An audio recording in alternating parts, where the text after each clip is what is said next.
My name is Jesse Sundell from Ogden, Iowa, and I was the 12th person to win the state championships 4 times in a row. I lived in Boxholm, Iowa, which is a small town. I had about 13 kids in my class. And we didn't have wrestling at the school, so we kind of open and enrolled, shared a program. They hauled us down to Ogden for practice. I didn't go out. First grade, I thought it was more of like a high school setting where it was me, everybody was watching me, and I didn't really, I guess I was a little nervous and didn't want to experience that at the time. And then all my friends did it, so I was like, you know, it seems pretty fun. So I went on to second grade. We had our home tournament here and then went up to Rockwell City. Basically our first couple years, about two tournaments, you know, is all we really went, just kind of was enjoying it, having fun. So then, you know, Daddy asked, you know, do you want to go anywhere else? And we just, by that time my brother started wrestling, so it was us two. And then we, you know, he just started taking, you know, more and more tournaments, and it just kind of grew from there. You know, you have your practices, but it's after practice, riding bikes, you know, putting in some extra time, trying to get that the extra conditioning you need to. You get to that third period, guys are tiring out, and you still have that the extra fuel in your tank to finish out that match. So whether it was after practice, coming in on weekends, you know, school, whether school's canceled, trying to find a way to get in to still get a practice in to get some type of workout.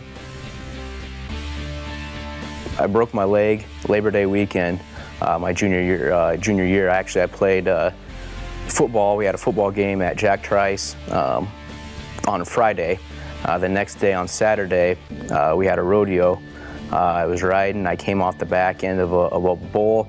I still don't really know if I was kicked in the air or if I had planted my foot and he stepped on my leg, but snapped both the bones in my leg. They took me to the doctor. I ended up putting a steel plate and screws in my leg to keep the leg, to get it to heal.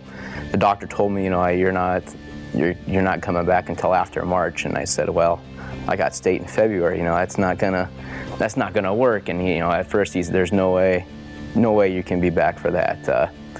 You know, I just rehabbed. We actually had a pool here at the high school at the time, so I spent the first 2 months of that season just working out in the pool, trying to keep the weight off my leg. Towards the end of December, getting in the room, doing some wrestling, and then started actual competing back in the first part of January on that. You know, in retrospect, looking at it, you know, it's how did I do it?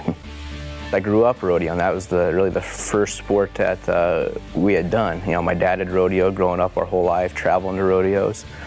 So, you know, it was a big part of our life. But as a junior, you know, I had won 2 state titles. I broke my leg. And I was starting to look, you know, at this moment, wrestling's probably going to carry me. I'd be able to go to college. You know, I'm going to get a little bit further wrestling than I'm going to rodeoing. So that's when I decided, you know, I made the decision to kind of just hang it up. You know, I couldn't afford to have another accident like I had, so I hung it up. You know, it was tough, but you know, it was a decision I had to make. Anytime you get put in a tough spot, you know, going through, you know, wrestling, I feel is the toughest sport that you can go through. So, you know, going through a wrestling practice, you know, anything that you get put into, you've fought through that. You can you can fight through anything else. I also, you know, feel that a lot of the pressure stuff I went through, going for my 4 state titles, things I experience now that people start to get panicky, or, you know, they don't have that sense of calmness, you know, and being able to go through that, I feel like I can handle pressure situations a lot easier now than if maybe I hadn't gone through that experience. My name is Jesse Sundell. I was the 12th 4-time state champion.